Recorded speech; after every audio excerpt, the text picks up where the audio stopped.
ఇప్పుడు మామూలు శేషన్నని కాదు, నేను దగడి శేషన్నని చూపిస్తా మీకు. రెడీయా? చూస్తారా దగడి శేషన్నని? చలో సూర్యాలు ఎవరు? ఏ దగడ్ శేష్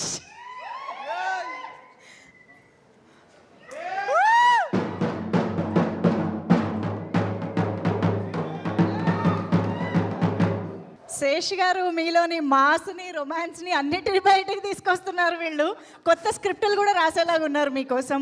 ఏది ఒక్కసారి మరి మంచిగా దరువేస్తే అక్కడ శేష్ గారి దగ్గరికి వెళ్ళి వేయండి కొంచెం. ఆయన నుంచి ఆ దగడ్ని లైవ్గా బయటికి తీసుకొద్దాం. దగడ్ శేష్ ఈజ్ హియర్. ఇప్పుడే వచ్చాను కదా అంటున్నారా? కానీ వాళ్ళు మంచి ఊపు మీద ఉన్నారు.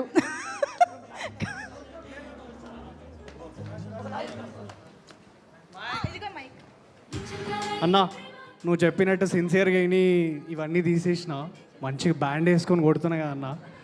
ఒక చిన్న విన్నపం అన్న. అన్న ఇప్పుడు నా రాంబాయ్ కోసము నేను ఈ సినిమాలో బ్యాండ్ కొట్టినా అన్న. సో మీ రాంబాయ్ కోసం మీరేం చేసిరో చెప్పండి అన్న నాకు. నాకు అంటే ఫెయిల్యూర్ లవ్ స్టోరీ అయినా పర్లేదా అన్నా?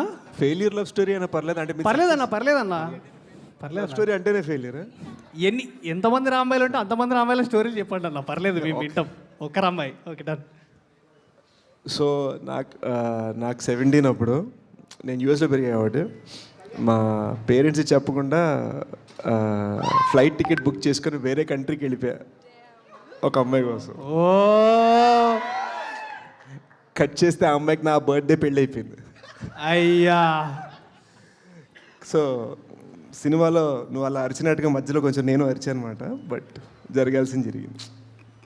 ఆ రాంబాయి ఎక్కడున్నదో నాకు తెలియదు కానీ ఆ రాంబాయి ఈ శేషన్న రాజును మిస్ అయినందుకు పర్లేదులే, ఇప్పుడు అంతంత పెద్ద పిల్లలు ఉన్నారు అమ్మాయికి.